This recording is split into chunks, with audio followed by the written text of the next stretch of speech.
If you remember bills of exchange के लिए। और इसीलिए मैं आपसे वाइट स्क्रीन यानी मेरा वाइट बोर्ड एक बार शेयर कर दूं तो एग्जांपल आपको याद आ जाएगा। मैंने ये एग्जांपल लिया था, आप देख सकते हैं मेरा वाइट बोर्ड। Yes. मैंने ये एग्जांपल लिया था कि नॉर्मली बिल्स ऑफ एक्सचेंज कौन बनाता है। फॉर एग्जांपल जैसे मैंने आपको बताया था कि बर्नाली ने मुझे गुड सोल्ड किए, यानी मैंने बाय किए बर्नाली के पास से। सो हमने क्रेडिट ट्रांजेक्शन किया और मुझे बर्नाली को पे करने हैं पैसे। Now what Barnali will do basically, Barnali will make a bills of exchange like this, and bills of exchange बनाने के बाद वो मुझे भेजेगी, right? That is me, and I'll accept it और मैं थप्पा लगाऊंगा उसके ऊपर, right? और मैं एक बार उसको अप्रूव कर दूंगा कि okay fine, I am going to pay the Barnali after let's say 2 months. यहाँ पे 2 मंथ्स का बिल बना है, तो 2 महीने के बाद तो definitely Barnali will be rest assured. In here we have also understood that Barnali will become a drawer, क्योंकि वो बिल को ड्रॉ कर रही है। I will become a drawee and acceptor, क्योंकि मैं एक्सेप्ट कर रहा हूँ बिल को कि okay I say it fine, I am going to pay in the future. और ये बिल वापस कौन ले जाएगा? वो बिल वापस बर्नाली लेके जाएगी। At the end of the 2 month, 2 महीने के बाद बर्नाली मेरे पास आएगी और मुझे बोलेगी सर मुझे पैसे दो, ये आपका बिल है, आप बिल रखो और मुझे पैसे दे दो। So this is how this works. Promissory notes कुछ इस तरह का होता है पर कुछ अलग होता है। यहाँ पे प्रॉमिसरी नोट्स में अगर हम देखेंगे तो let's say buyer, that is me for example, right? And here again it's a banal is there, but in here me directly promise to banali, promise direct मैं प्रॉमिस करता हूँ। यानी प्रॉमिसरी नोट्स पे बनाली कुछ नहीं बोलती है मुझे कि सर आपका बिल दिखाओ, ये दिखाओ। No, I directly promise to the Banali to pay a certain sum after let's say 2 months। तो कहने का मतलब यहाँ पे भी बात तो सेम हुई, पर यहाँ पे बर्नाली कुछ ड्रॉ नहीं करेगी बिल। जो प्रोमिसरी नोट है वो बर्नाली ड्रॉ नहीं करेगी। It is me that is who is drawing this bill, right? So drawing यानी मैं ये बिल को बनाऊंगा, यानी मैं प्रोमिसरी नोट बनाऊंगा। प्रोमिसरी नोट का मतलब ही होता है मैं प्रॉमिस कर रहा हूँ, राइट? सो टेक्निकली अगर देखने जाओ तो I am a dryer. Dryer कौन हो गया? मैं वो ड्रॉई। इस टाइम में ड्रॉई बदल जाएगा, मनाली हो गई, क्योंकि मैं उनके पास लेके जा रहा हूँ और उनको दे दूंगा ये प्रॉमिसरी नोट, उनको हाथ में थमा दूंगा, राइट? सो यहाँ पे ड्रॉयर मैं हूँ, यानी मैं बनाने वाला मैं हूँ, और एक्सेप्टर तो मैं ही हूँ, क्योंकि एक्सेप्ट तो मैं ही करूंगा ना। मैंने सामने से एक्सेप्ट किया okay fine I am going to pay, right? So promissory note और बिल्स ऑफ एक्सचेंज में फर्क इतना है कि बिल्स ऑफ एक्सचेंज नॉर्मली बनाता कौन है? सेलर। पर अगर यही चीज मैं प्रॉमिसरी नोट्स के नाम पे रख दूं, फॉर एग्जांपल,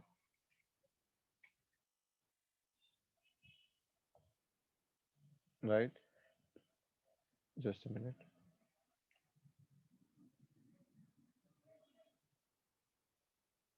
तो ये बनाऊंगा कौन? ये मैं बनाऊंगा, right? Who is going to make it? I am going to make it.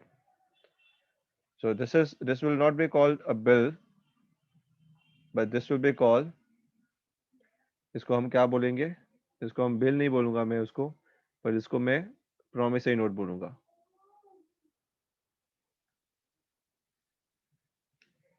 Right? This will be called promissory note. Sign तो होगी, उसमें भी साइन तो होगी, इसमें भी साइन तो होगी, पर इसका नाम अलग हो जाएगा। समझ में आ रहा है सबको?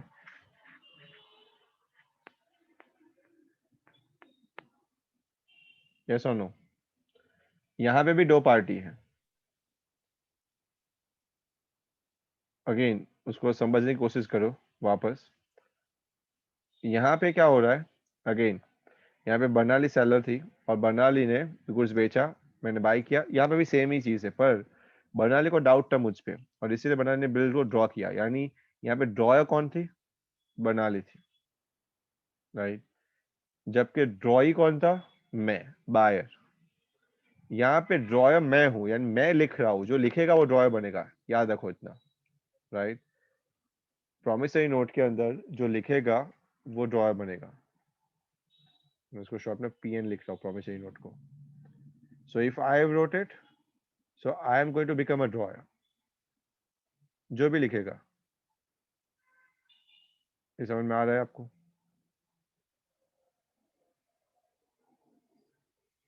यस और no?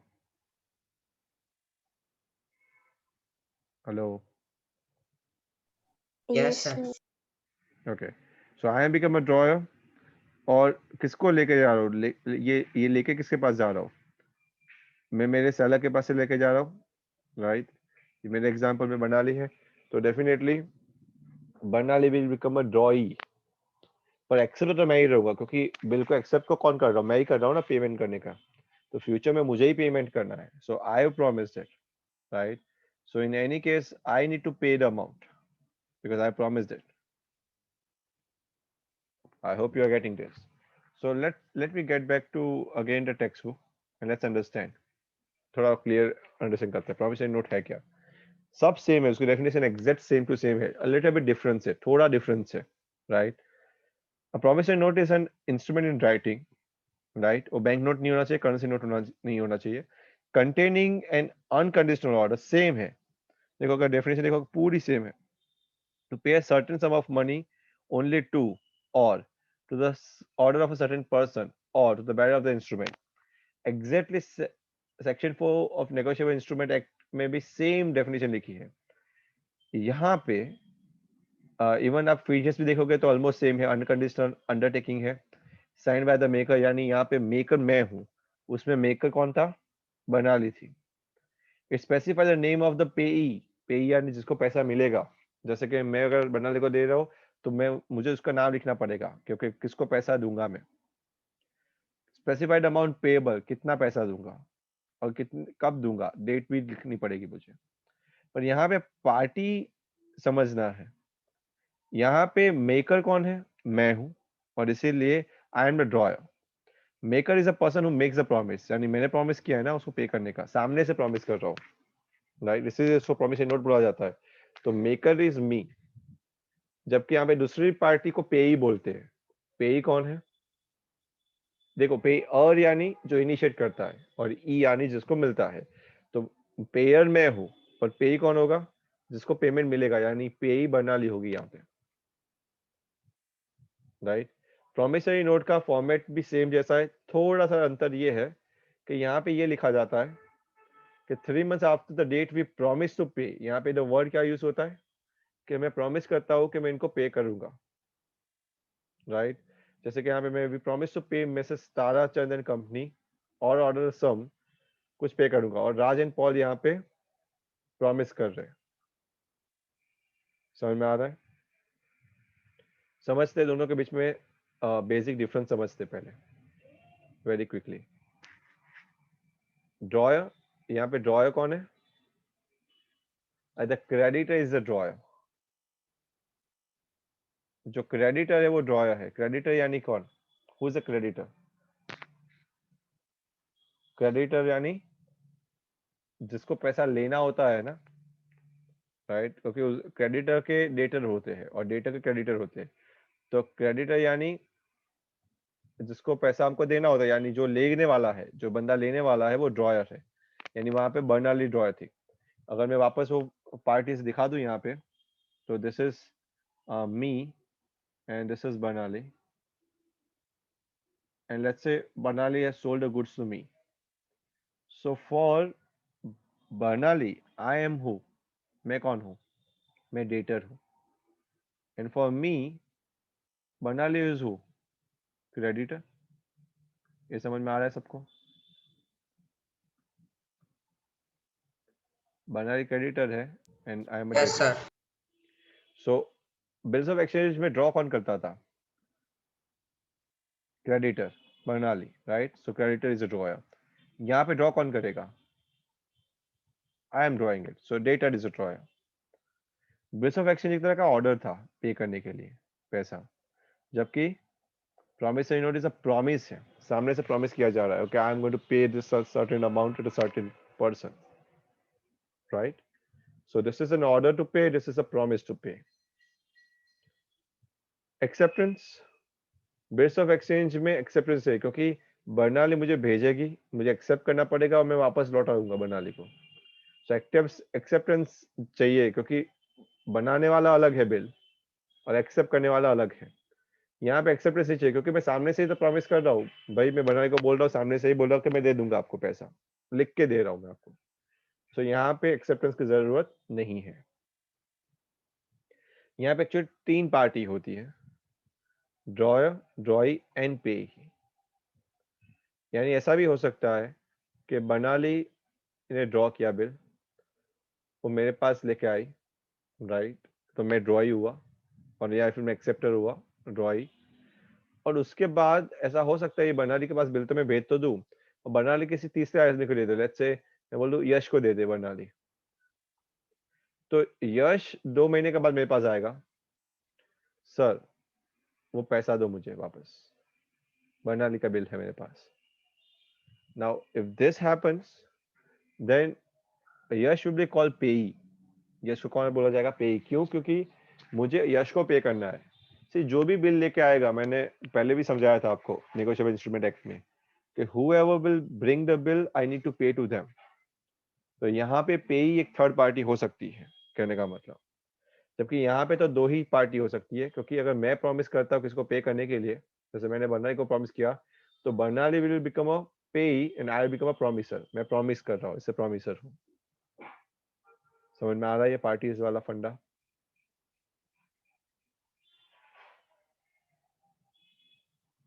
Yes?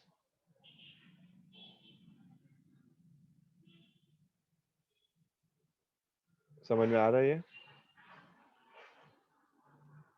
Yes, sir. Okay, let's move ahead. Now, liability. Liability of a drawer arises only if the acceptor doesn't pay. समझाता हूँ इसका मतलब क्या होता है, राइट?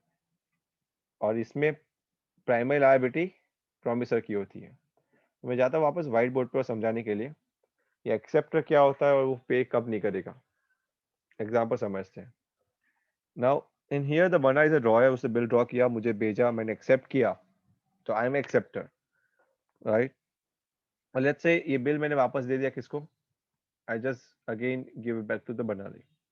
नाउ बनाली ने थर्ड पार्टी के किसी को बिल दे दिया, लेट्स से उसने दे दिया यश को, राइट?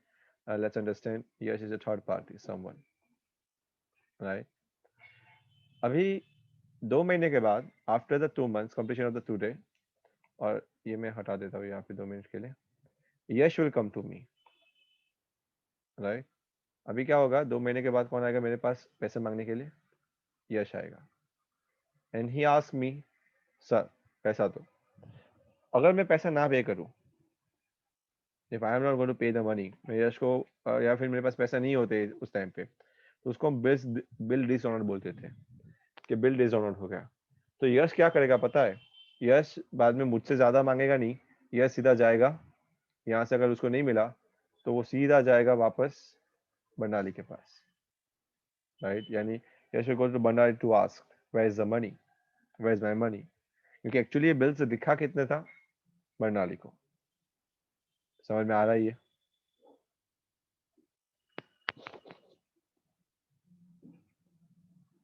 Yes.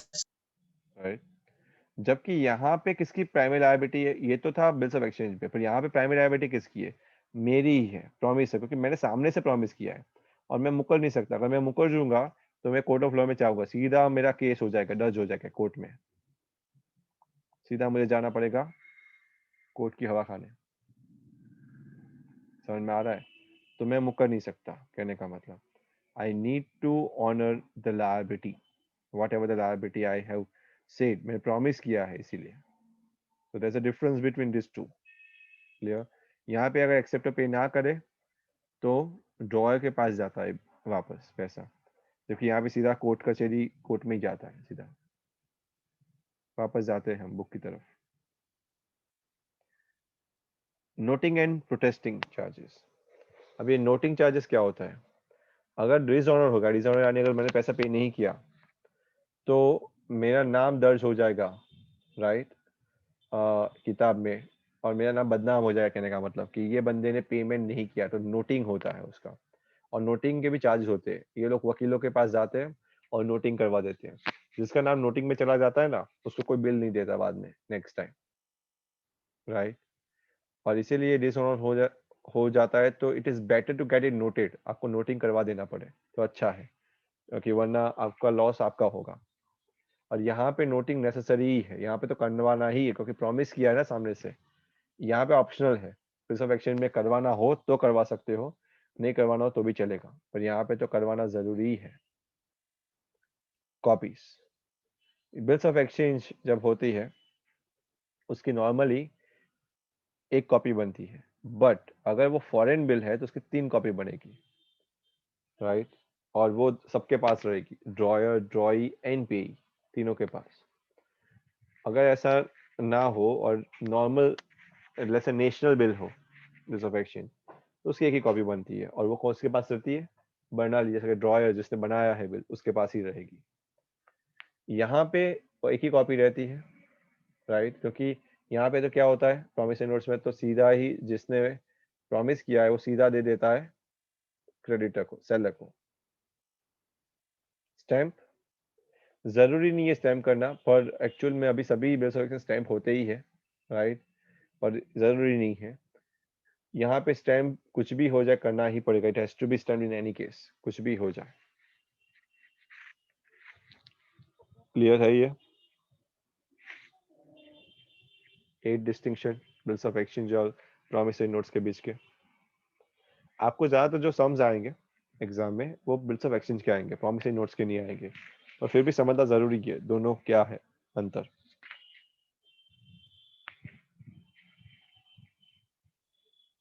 यस, क्लियर हो रहा है सबको?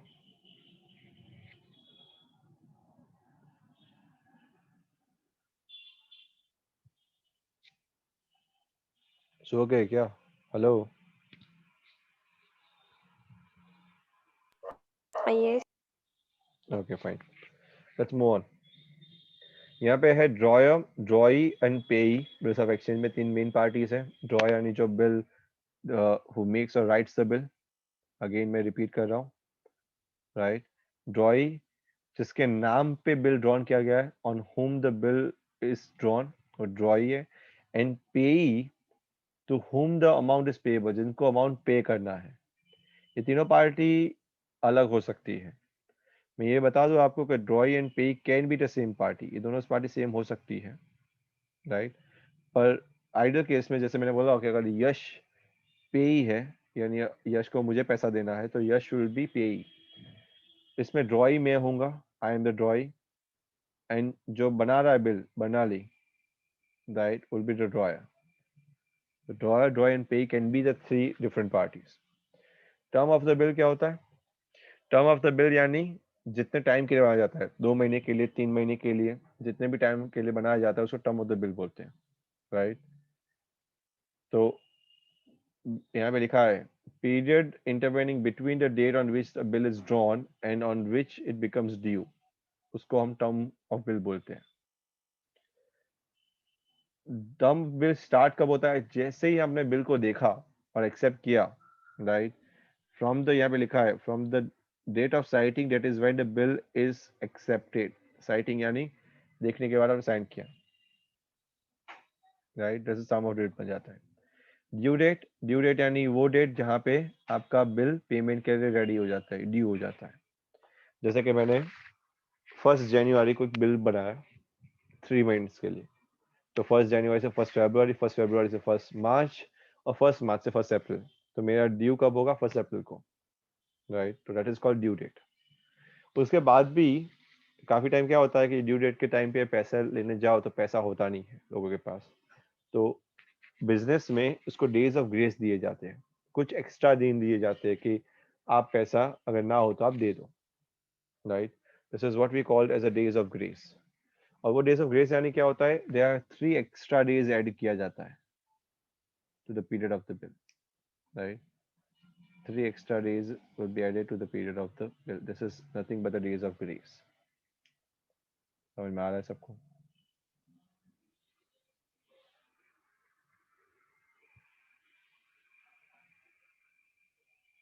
Yes.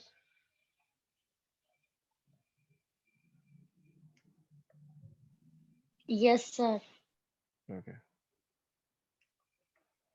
Just a minute.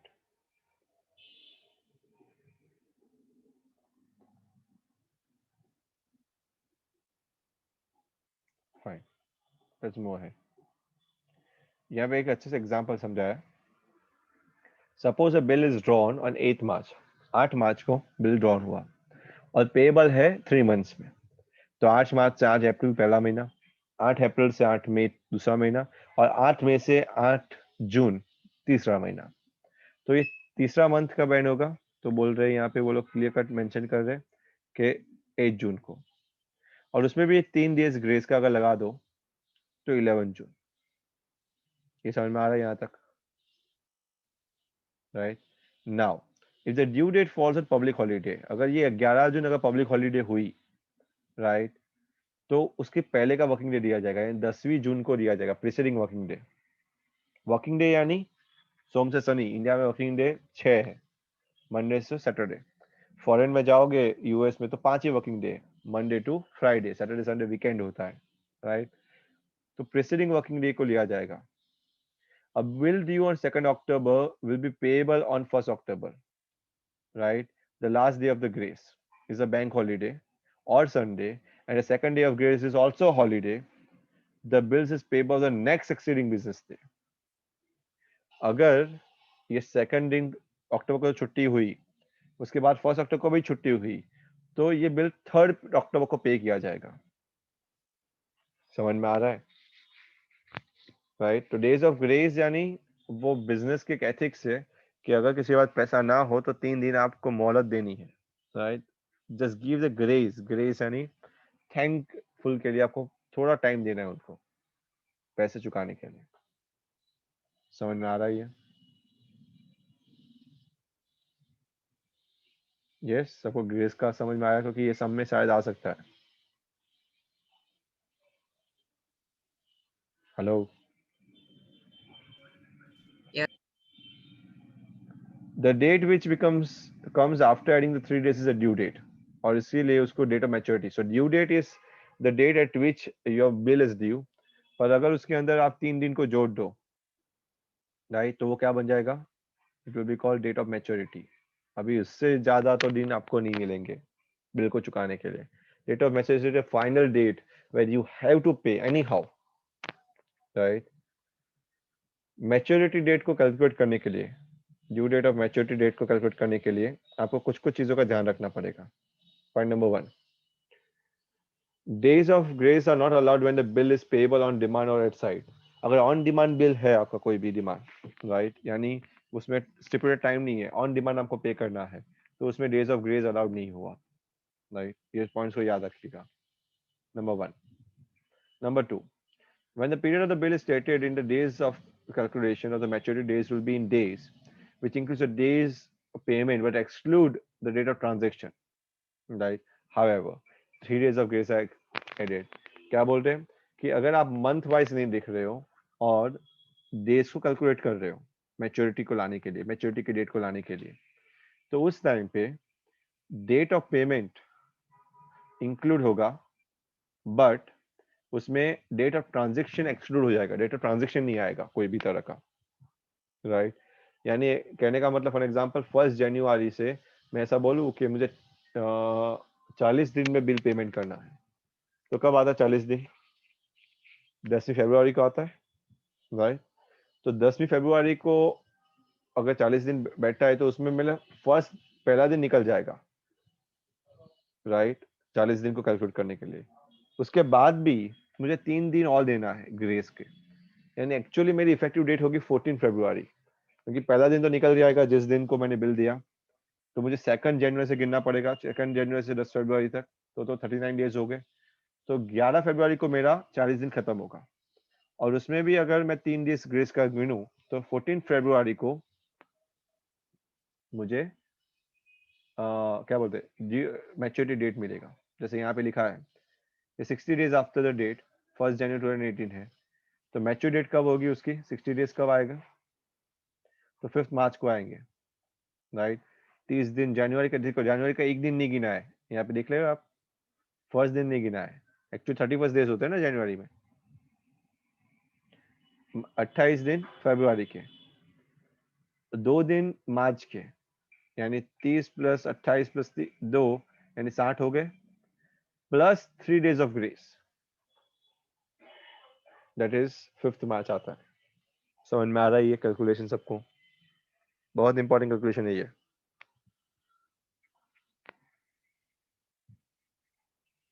Yes और no? Yes. Right. When a period of the bill in the months, calculation of maturity date will be in terms of calendar months. अगर calendar month के हिसाब से देखना है तो डेज को ध्यान में नहीं देना है, बट इसमें भी आपको 3 दिन तो देना पड़ेगा ग्रेस का, कभी भी हो जाए। जैसे कि 1 जनवरी का बिल 3 महीने के बाद यानी 1 अप्रैल को ड्यू हो रहा है, तो भी आपको 3 डेज ग्रेस देके यानी 4 अप्रैल को ही आप पेमेंट मांग सकते हो उनके पास, डेट ऑफ मैच्योरिटी के दिन। यहाँ पे लिखा है कि अगर 4 अप्रैल को पब्लिक हॉलीडे है तो प्रीसीडिंग डे, उससे पहले वाला दिन 3 अप्रैल को दिया जाएगा। जैसे 26 जनवरी पब्लिक हॉलीडे है तो 25 जनवरी को ये बिल पेमेंट हो तो चलेगा, एक दिन पहले ले लेना है तब। समझ में आ रहा है? यहाँ पे सबका ड्यू डेट्स निकालना है आपको। चलिए अभी आप ही मुझे बताइएगा one by one, right? And I am just requesting everyone to turn on your cameras so I can see your face.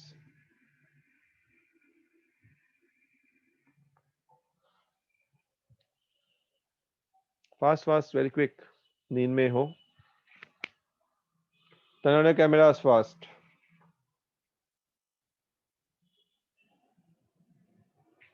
Everyone.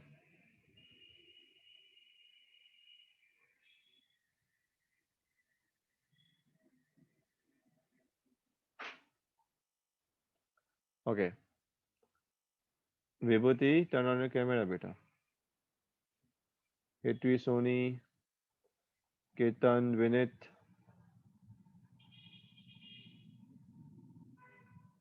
ये यश कहाँ घुमा रहा है कैमरा, पता नहीं, भगवान जाने।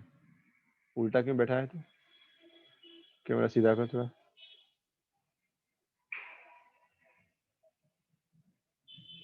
निशिक का कैमरा कहाँ है? विभूति। सर ऑन है। ओके विनीत। निशिक तेरा ऑन नहीं है कैमरा। निशिक का कैमरा किसको दिख रहा है? No, sir. नहीं दिख रहा है निशिक। सर यहाँ से तो ऑन किया हुआ है। चेक कर कैमरा जरा। Vibhuti and Vineet, turn on the cameras. Even I want to see your face after such a long time. मैं भी तो देखूं। Okay, fine. Now look at the sum carefully. A bill of exchange dated 12th July 2017, payable 3 months after the date. Yashesh बताएगा इसकी due date कब आएगी। Yashesh, tell me when the due date will come. Date of maturity, आपको date of maturity पहले due date भी निकालना है और डेट ऑफ मैच्योरिटी भी निकालनी है। इसकी ड्यू डेट कब आएगी और डेट ऑफ मैच्योरिटी कब आएगी, दोनों निकालो।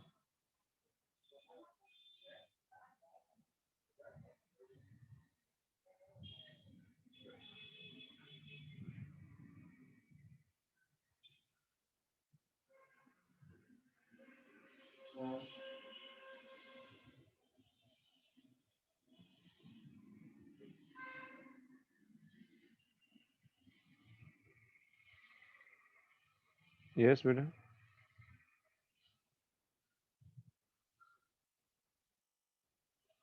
यशेष, हमने पढ़ा है। Unmute yourself and answer me.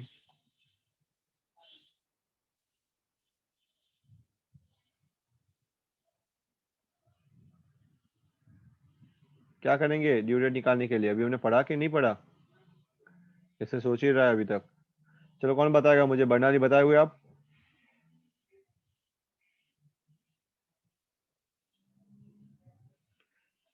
Pen और पेपर लेके बैठे हो कि नहीं? पेन और बुक लेके बैठे हो ना बेटा? चलो पेन और पेपर निकालो, अच्छा कैलकुलेट करो।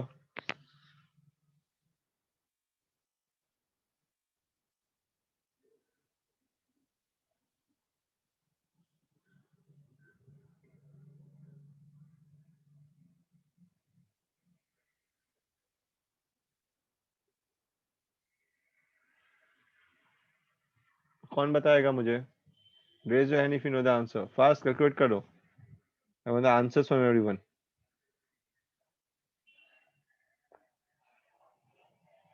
कितना आप सो रहे हो या जाग रहे हो? No sir. ओके। और टाइम के बाद आपके फेसेस देखे मैंने।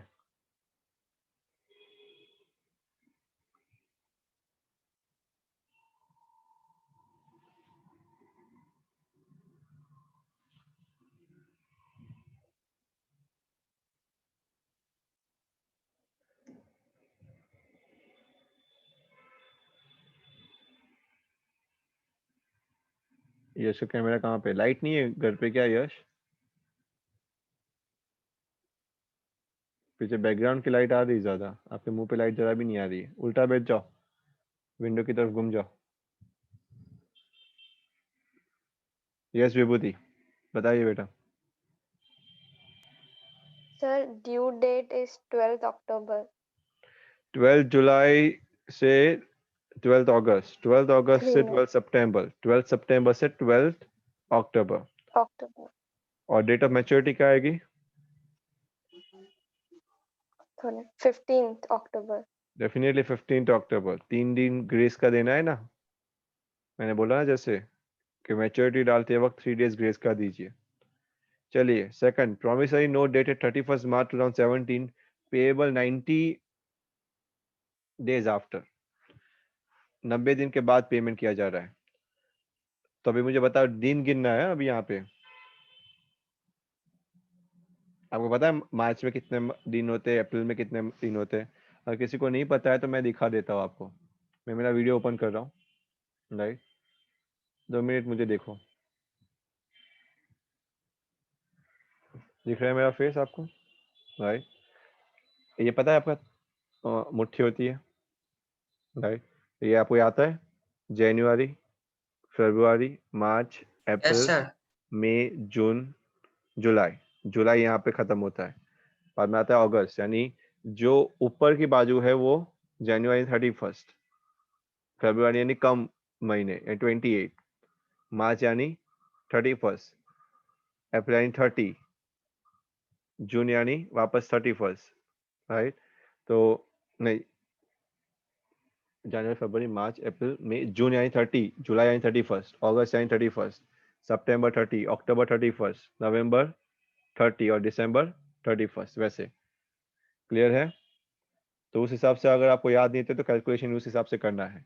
अगेन मैं शेयर कर रहा हूँ आपके साथ स्क्रीन को, राइट? तो नाउ यू टेल मी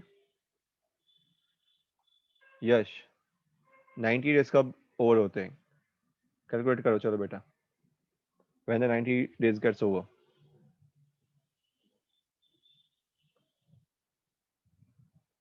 जब भी ऐसा होता है डेज होता है तो आपको उस दिन नहीं गिनना है जिस दिन से आप स्टार्ट करते हो। 31 मार्च आप नहीं गिनोगे। आप 90 डेज कहाँ से स्टार्ट करोगे? अप्रैल से, 1 अप्रैल से, right?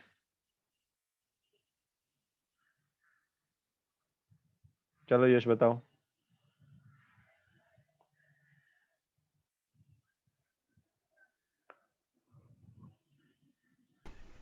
Sir 28th of June. 28 of June, अप्रैल के 30, राइट? मई के 31, 61 डेज हुए। और जून के कितने होंगे? 29 डेज होंगे। 28 होगा या 29 होगा? 29. 29। उसके बाद भी आपको 3 डेज ग्रेस के देने हैं। तो 3 दिन ग्रेस का कब आता है?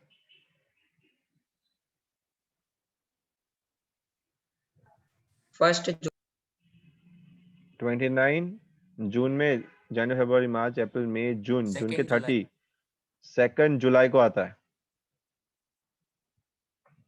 राइट? See the solution. यहाँ पे कितना है? 31 देखो 90 डेज हुआ और 3 डेज को ग्रेस के देखो नीचे लास्ट में सॉल्यूशन दिखा है, दिख रहा है आपको? 2 जुलाई को आ रहा है। Just highlighting again. दिखा सबको? क्लियर है ये? नेक्स्ट, चलो थर्ड करो। थर्ड कौन देगा आंसर मुझे? चलो फटाफट।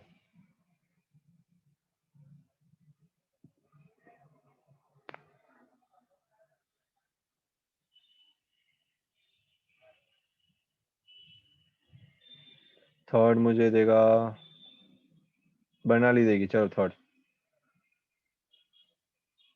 उसके बाद फोर्थ हेतवी, और बाद में फिफ्थ यशिश देगा।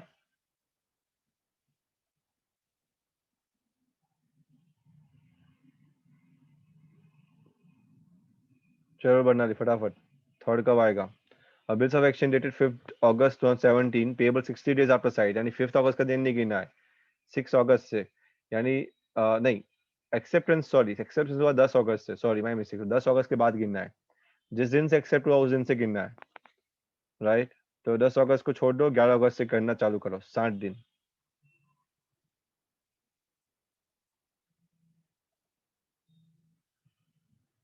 अगस्त में कितने दिन होते हैं? 31. 31, उसमें 10वां अगस्त निकाल दो, तो कितने बचे? 21 अगस्त के। 21. ओके, 60 दिन गिनना है। सितंबर के कितने होते हैं? 30. 30। और अक्टूबर के कितने आएंगे? 9 दिन आएंगे, तभी 60 होंगे ना। 9 अक्टूबर को ड्यू डेट आएगी, समझ में आ रहा है बर्नाली? Yes, sir. उसमें 3 दिन ग्रेस का ऐड करो। 12 October. Yes, 12 October is the date. Let me see the answer. क्या आंसर क्या आ रहा है देखते हैं। 9 अक्टूबर और ग्रेस के बाद देखो 12 अक्टूबर, आंसर आ रहा है 12 अक्टूबर को। Yes. क्लियर हो रहा है ये? Okay, next Hetvi, fourth sum, bills of exchange dated 30 June 2017, payable 3 months after date. अभी 3 मंथ ही गिनना है, यहाँ पे डायरेक्ट डेट टू डेट जाना है। 30 September. कौन से आएगी बेटा? 30 September. 30 सितंबर, 30 जून से 30 जुलाई, 30 जुलाई से 30 अगस्त, 30 जून। ओके, बस में 3 डेज ग्रेस का नहीं दिया बेटा आपने, 3 दिन ग्रेस का दो। 4 October. 3 अक्टूबर आएगा, यस। 3 दिन ग्रेस के देने के बाद क्या आएगा? That is 3 October. Yes, that's the right answer. Last, Yashesh आप करोगे? Yashesh, promissory note of 27th November 2017, payable 60 days after without grace। Without grace है, देखो यहाँ पे ग्रेस नहीं देना है, यानी 3 दिन आपको नहीं देना है अभी। और 27 नवंबर को अगर है आपका प्रॉमिसरी नोट, तो 27 वाला नवंबर नहीं यूज करना है, 28 से चालू करना है कैलकुलेशन में। तो नवंबर में कितने दिन आते हैं?